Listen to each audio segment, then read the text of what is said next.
Hello friends, welcome back to my channel study and motivation में। तो आज हम सॉल्व करने वाले हैं सेकंड सेमेस्टर का फर्स्ट पेपर, जो कि हमारा वर्तमान भारतीय समाज और प्रारंभिक शिक्षा का है। 2025 का पेपर है। ठीक है, तो आइए सॉल्व करते हैं। तो पहले हम सीक्वेंस देख लेते हैं।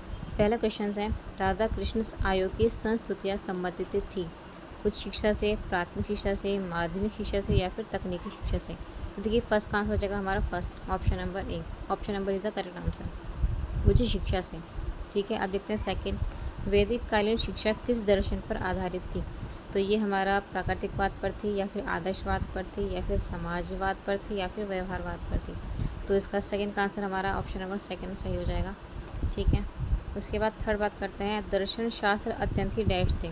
तो नवीन थे, प्राचीन थे, आधुनिक थे या फिर उपरोक्त सभी। तो इसका आंसर हमारा सेकंड हो जाएगा, दर्शन शास्त्र अत्यंत ही प्राचीन थे। ठीक है, नेक्स्ट क्वेश्चन, क्वेश्चन नंबर 4, प्राथमिक शाला में भाषा शिक्षा नामक पुस्तक के लेखक हैं। काफ़ी इंपॉर्टेंट क्वेश्चन है ये। तो इसका आंसर है हमारा, सबको पता है, गिजू भाई बधे का है। जिन लोगों ने पढ़ रखा है वो इसका आंसर इजीली दे सकते हैं, है ना। रविन्द्रनाथ टैगोर, स्वामी विवेकानंद, गिजू भाई बधे का या फिर महात्मा गांधी। तो option number second is the correct. ठीक है, अब बात करते हैं फिफ्थ क्वेश्चन की। 6 से 14 वर्ष तक के सभी बच्चों को अनिवार्य शिक्षा की व्यवस्था का वर्णन संविधान के किस धारा के अंतर्गत किया गया है। 6 से 14 वर्ष के सभी बच्चों को अनिवार्य शिक्षा, है ना, धारा 45 के अंतर्गत, 49 के अंतर्गत, 26 के अंतर्गत या फिर 50 के अंतर्गत। तो इसका आंसर हमारा फर्स्ट सही है, 45 के अंतर्गत। ठीक है, अब देखते हैं हमारा क्वेश्चन नंबर 6, मूल्यों के विकास का संबंध किस पक्ष में होता है। ज्ञानात्मक पक्ष में, भावात्मक पक्ष में, कौशलात्मक पक्ष में या फिर मनोगत्यात्मक में। तो इसका आंसर आपका ऑप्शन नंबर थर्ड हो जाएगा, भावात्मक पक्ष में। ठीक है, नैतिक मूल्य जो होता है वो भावनात्मक पक्ष में आते हैं। मूल्य मनुष्य में, क्वेश्चन नंबर 7, मनुष्य में मूल्य के विकास में सर्वाधिक महत्वपूर्ण माना जाता है।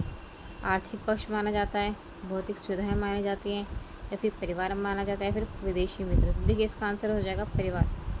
मूल्य के विकास में यानी कि नैतिक मूल्य के विकास में परिवार का ज़्यादा महत्वपूर्ण माना जाता है। ठीक है, जो मतलब बच्चों को जो नैतिक मूल्य हैं, अच्छी आदतें हैं, अच्छी नैतिक विचार हैं, वो सब परिवार से मिलते हैं। ठीक है, उसके बाद क्वेश्चन नंबर 8 देखते हैं, शिक्षा का प्रमुख उद्देश्य है। शिक्षा का प्रमुख उद्देश्य क्या है। शारीरिक विकास है, मानसिक विकास है, सर्वांगीण विकास है या फिर नैतिक विकास है। तो सभी सारे विकास हैं इसके। तो इसका आंसर हो जाएगा सर्वांगीण विकास। ठीक है, उसके बाद मदरसों में शिक्षा का माध्यम था फारसी, उर्दू, अरबी या फिर सभी। तो इसका सभी हो जाएगा, आपको सभी। नेक्स्ट क्वेश्चन है, निष्पंदन सिद्धांत किसने दिया था। तो निष्पंदन सिद्धांत यानी कि इसे क्षरण का सिद्धांत भी कहते हैं। हंटर ने दिया था, वुड ने दिया था, मेकाले ने दिया था या फिर फ्रांसिस ने दिया था। तो इसका आंसर है हमारा मेकाले। मेकाले ने निष्पंदन सिद्धांत दिया था। ठीक है, 10 क्वेश्चन हो चुके हैं। अब आगे देखते हैं क्वेश्चन नंबर हमारा 11, प्रकृतिवाद का श्रेष्ठ योगदान। ये क्वेश्चन में रहा है, प्रकृतिवाद का श्रेष्ठ योगदान शिक्षा के किस क्षेत्र में है। उद्देश्य है, पाठ्यक्रम है, शिक्षण विधि या फिर अनुशासन है। तो देखिए, इसका उद्देश्य भी लग रहा था और शिक्षण विधि भी लग रहा था, लेकिन शिक्षण विधि के अंतर्गत उद्देश्य भी आ जाता है, सब कुछ आ जाएगा, है ना। तो इसका ऑप्शन नंबर सेकंड हो जाएगा 11 का आंसर। शिक्षा में परिजनवादी शिक्षा है, अनुभव केंद्रित, विषय केंद्रित, पाठ्यक्रम केंद्रित, बाल केंद्रित। तो परिजनवादी है, मतलब प्रैक्टिकल जो हम करते हैं, प्रोजेक्ट जो करते हैं, वो अनुभव केंद्रित होता है। तो 12 का आंसर फर्स्ट हो जाएगा। ठीक है, उसके बाद शिक्षा से क्वेश्चन नंबर 13, शिक्षा से मेरा अभिप्राय है बालक और मनुष्य मस्तिष्क आत्मा में पाए जाने वाले सर्वोत्तम गुणों का चतुर्मुखी विकास है। मतलब ये कथन किसने कहा है। ठीक है, तो महात्मा गांधी ने कहा है, शंकराचार्य ने कहा है, विवेकानंद ने कहा या फिर टैगोर ने कहा। तो इसका आंसर महात्मा गांधी है, ये कथन महात्मा गांधी ने कहा है। ठीक है, ऑप्शन नंबर फर्स्ट। अभी क्वेश्चन नंबर 14, जनसंख्या शिक्षा पर प्रथम राष्ट्रीय सेमिनार कहाँ आयोजित किया गया था।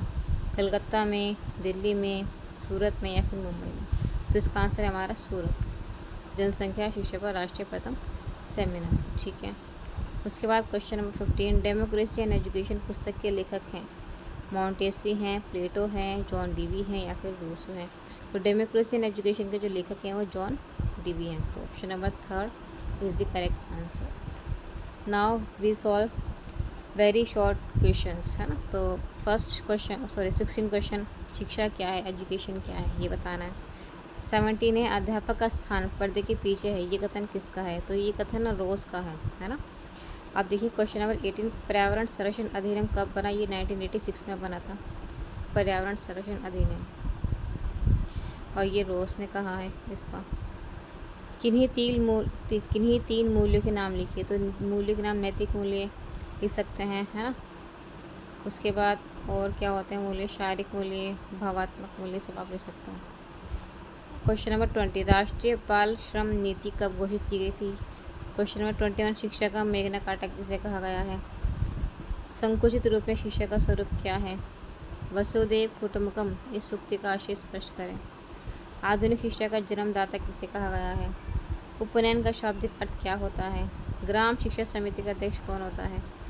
किस दर्शन को अर्थ, क्रियावाद, व्यवहारवाद, कारणवाद, अनुभववाद के नाम से जाना जाता है? आदर्शवाद के अनुसार किस जगत का महत्वपूर्ण स्थान है? प्रयोजनवाद के अनुसार सर्वोत्तम सत्ता किसकी है? आदर्शवाद शिक्षा की कितनी विधियाँ हैं? तो ये क्वेश्चन हमारे 30 क्वेश्चन 16 से लेकर 30 तक के वेरी शॉर्ट क्वेश्चन हो गए हैं। ठीक है, अब देख लेते हैं शॉर्ट क्वेश्चन कौन कैसे कैसे पूछे गए हैं। मेरा यहाँ पे बस पर्पज़ यही है कि मैं आपको पेपर प्रीवियस ईयर पेपर मतलब प्रोवाइड करा सकूँ। ठीक है, आप लोग इनका आंसर दे सकते हैं, सर्च कर सकते हैं, मॉडल में भी आप लोग दे सकते हैं। क्वेश्चन नंबर 31, मानव जीवन में शिक्षा के महत्व पर प्रकाश डालिए। बोधकालीन शिक्षा की विशेषताएं लिखिए। आधुनिक शिक्षा पर प्रकृतिवाद का क्या प्रभाव पड़ा, लिखिए। प्रयोजनवाद के किन्हीं 4 गुण और 4 दोषों का उल्लेख कीजिए। माध्यमिक शिक्षा आयोग के अध्यक्ष कौन थे? इनकी नियुक्ति कब हुई थी? ठीक है। 36, खंटर कमीशन की क्या विशेषता थी?